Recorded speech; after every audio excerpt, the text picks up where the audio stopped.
Hello everyone, मैं आशीष तिवारी। हमारे YouTube channel AIIMS mission education में आपका स्वागत है। आज के वीडियो में हम प्रश्नावली 5.3 के पूर्व की अवधारणाओं के बारे में हम लोग पढ़ेंगे। इसमें आव्यूह की संक्रियाओं का उल्लेख है।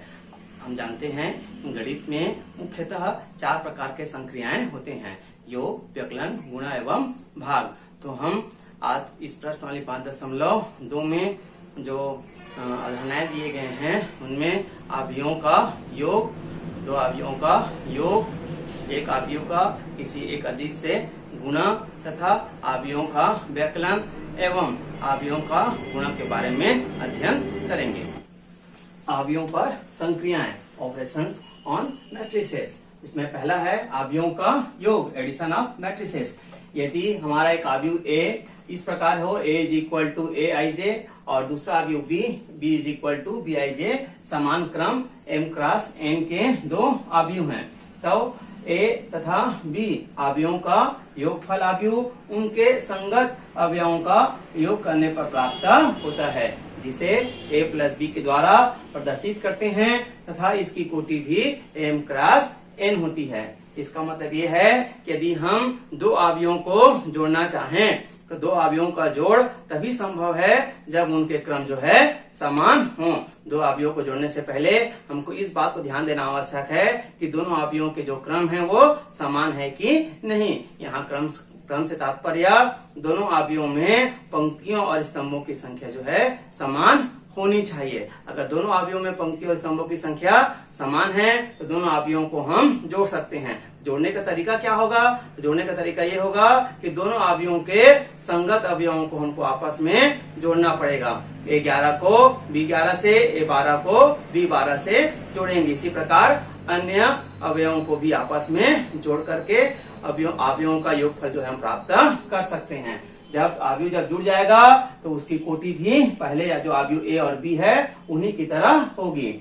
इसको हम इस तरीके से भी प्रदर्शित कर सकते हैं कि हमारा 2 अवयव है a प्लस बी, तो उनके जो अवयव हैं ए आई जे, दूसरे का बी आई जे, दोनों के क्रम जो है समान है, तो जो योगफल प्राप्त हो जाएगा वो ए आई जे प्लस बी आई जे और उनकी कोटि जो है m क्रॉस n ही होगी। a प्लस बी दोनों अवयव जुड़ करके एक उनका योगफल एक नया अवयव c के द्वारा प्रदर्शित कर देंगे, और जो अवयव है ए आई जे प्लस बी आई जे वो सी आई जे के द्वारा हम निरूपित कर सकते हैं। कोटि भी एक समान होगी, और जहाँ आई जे जो है प्राकृतिक संख्याएं हैं। एक एग्जाम्पल के माध्यम से हम देखते हैं कि अवयवों को कैसे जोड़ा जा सकता है। हमारे पास एक अवयव ऐसा लिखा है 2 3 6 5 0 8, और दूसरा अवयव लिखा है b इज इक्वल टू 9 16 10 7 5 3।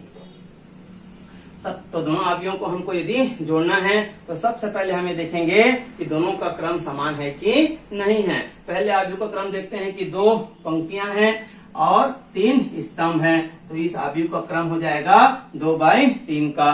दूसरा जो अवयव है उसमें भी पंक्तियों की संख्या 2 है और स्तंभों की संख्या भी 3 है, तो दोनों अवयवों के क्रम समान हैं। इस कारण दोनों अवयवों का योग जो है संभव है। इसको हम जोड़ेंगे a प्लस बी। अब जोड़ना कैसा है? तो पहले अवयव का A11 और दूसरे अवयव के A11 को हम जोड़ेंगे। पहले अवयव का A11 लिखा हुआ है 2, यहाँ लिखा हुआ है 9, तो 2 प्लस 9। इसका 12 का लिखा हुआ है 3, यहाँ लिखा हुआ है 16, तो 3 प्लस 16। पहले अवयव का 13 लिखा है 6 और दूसरे अवयव का 13 लिखा हुआ है 10, इसको जोड़ देंगे। इसके बाद 21 देखते हैं। पहले अवयव का 21 का अवयव लिखा है 5, दूसरे अवयव का 21 का अवयव लिखा हुआ है 7। इसी प्रकार 22 को देखते हैं, 0 लिखा है यहाँ लिखा हुआ है 5। अगर 23 को देखते हैं, यहाँ लिखा है 8, यहाँ लिखा हुआ है 3। अब हम इसको जोड़ देते हैं। a plus B is equal to 2 plus 9 11, 3 plus 16 19, 6 plus 10 16, 5 plus 7 12, 0 plus 5 5, 8 plus 3 11। यही हमारा 2 अवयवों का योगफल है। ध्यान देना आवश्यक है कि अगर क्रम जो है अलग अलग हो, पहले अवयव का क्रम दूसरा है, दूसरे अवयव का क्रम जो है अलग है, तो दोनों अवयवों का हम योग जो है ज्ञात नहीं कर सकते हैं। दो अवयवों का योग तभी संभव है जब उनके क्रम जो है समान हो। दूसरा हम पढ़ेंगे अवयवों का अंतर।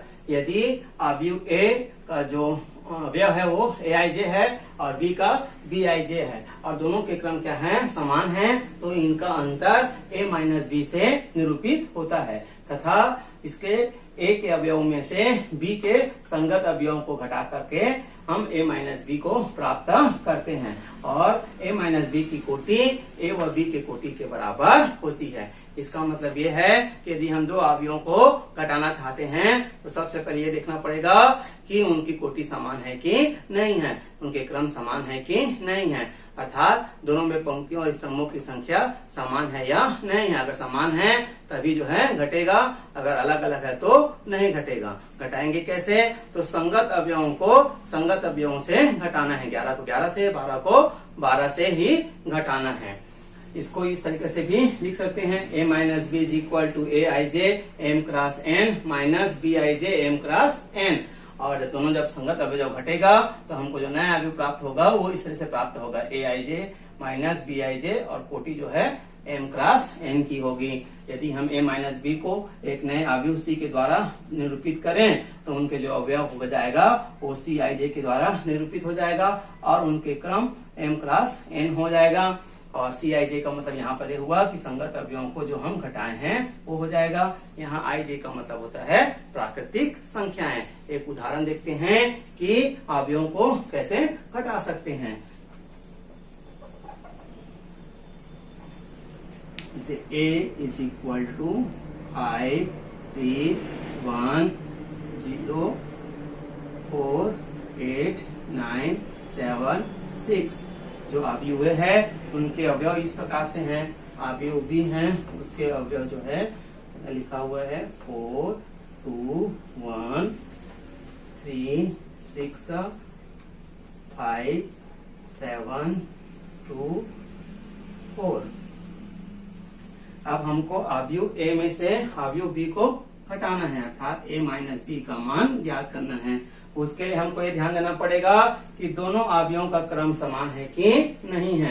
पहले अवयव में 3 पंक्ति हैं तथा 3 स्तंभ हैं, तो इनके जो क्रम है वो 3 बाई 3 का हो जाएगा। दूसरे में भी देखते हैं कि 3 पंक्ति हैं और 3 स्तंभ हैं, तो दोनों का क्रम जो है समान हो गया, 3 बाई 3 का हो गया। तो इनका घटाना जो है संभव है, दोनों अवयवों को हम घटा सकते हैं। घटाने के लिए हमने पढ़ा था यहाँ पर कि घटेगा कैसे, संगत अवयवों को आपस में घटाना है। 11 को 11 से घटाना है, 12 को 12 घटाना है, तो 5 पहला 5 इसको इससे घटाएंगे, 5 minus 4 0 0 minus 3 9 minus 7 3 minus 2 4 minus 6 7 minus 2 1 minus 1 8 minus 5 6 minus 4। हम 11 को 11 से घटाए, 21 को 21 से घटाए, 31 को 31 से घटाए, इसी प्रकार अन्य अवयवों को आपस में घटाए। तो घटाने के बाद हम देखते हैं कि a माइनस b का वैल्यू आया है 5 माइनस 4 1 3 माइनस 2 1 1 माइनस 1 0। यहाँ देखते हैं 0 minus 3 4 minus 6 minus 2 8 minus 5 3 9 minus 7 2 7 minus 2 5 6 minus 4 2। इस प्रकार हमको a माइनस b का वैल्यू जो है प्राप्त हो गया। इसका भी क्रम जो है 3 बाई 3 का होगा। दो अवयव जो है आपस में नहीं घटेंगे। कब नहीं घटेंगे, जब उनके क्रम जो है विपरीत होगा। तो अगर घटाव के जो सवाल है उनको हल करते समय हमको इस बात पर ध्यान देना आवश्यक है कि दोनों अवयव का क्रम जो है समान है कि नहीं है। समान है तो घटेगा, अगर समान नहीं है तो नहीं घटेगा। थर्ड, अवयव का अदिश से गुणन, multiplication of A matrix bye a scalar. एक अवयव हमारा a इस तरीके से दिया हुआ है, ए आई जे एम क्रॉस एन, एक आव्यूह है तथा के एक अदिश है। तो के एक ऐसा आव्यूह है जिसे ए के प्रत्येक अवयव को अदिश ए से गुणा करके प्राप्त किया जाता है। आव्यूह ए का अदिश के से गुणन कहलाता है। इसका मतलब ये हुआ कि यदि हमको ए का आव्यूह दिया हुआ है और उस आव्यूह का किसी अदिश मतलब जो वास्तविक संख्या है ना, या पूर्ण संख्या है, उससे यदि हम गुणा कर दें, जो आव्यूह है उसको किसी अदिश से गुणा कर दें, तो उनका जो गुणनफल है के ए, उसे ही हम आव्यूह का अदिश के से गुणन कहते हैं। इसके लिए हमको आव्यूह को अदिश से गुणा करना पड़ेगा और इस तरीके से हम उसको लिख सकते हैं। के ए इज इक्वल टू के ए का जो आव्यूह है उसका अवयव इस प्रकार से दिया होगा ए आई जे और उसकी कोटि जो है m क्रॉस n। तो हमको आव्यूह के अंदर उस अदिश का गुणा करने से ये प्राप्त हो जाएगा के ए आई जे और उसकी कोटि हो जाएगी, क्रम हो जाएगा m क्रॉस n। एक एग्जाम्पल के माध्यम से देखते हैं। हमको एक आव्यूह ए ऐसा दिया हुआ है 5, 3, 7, 8 और हमको एक अदिश के का मान दिया हुआ है 6।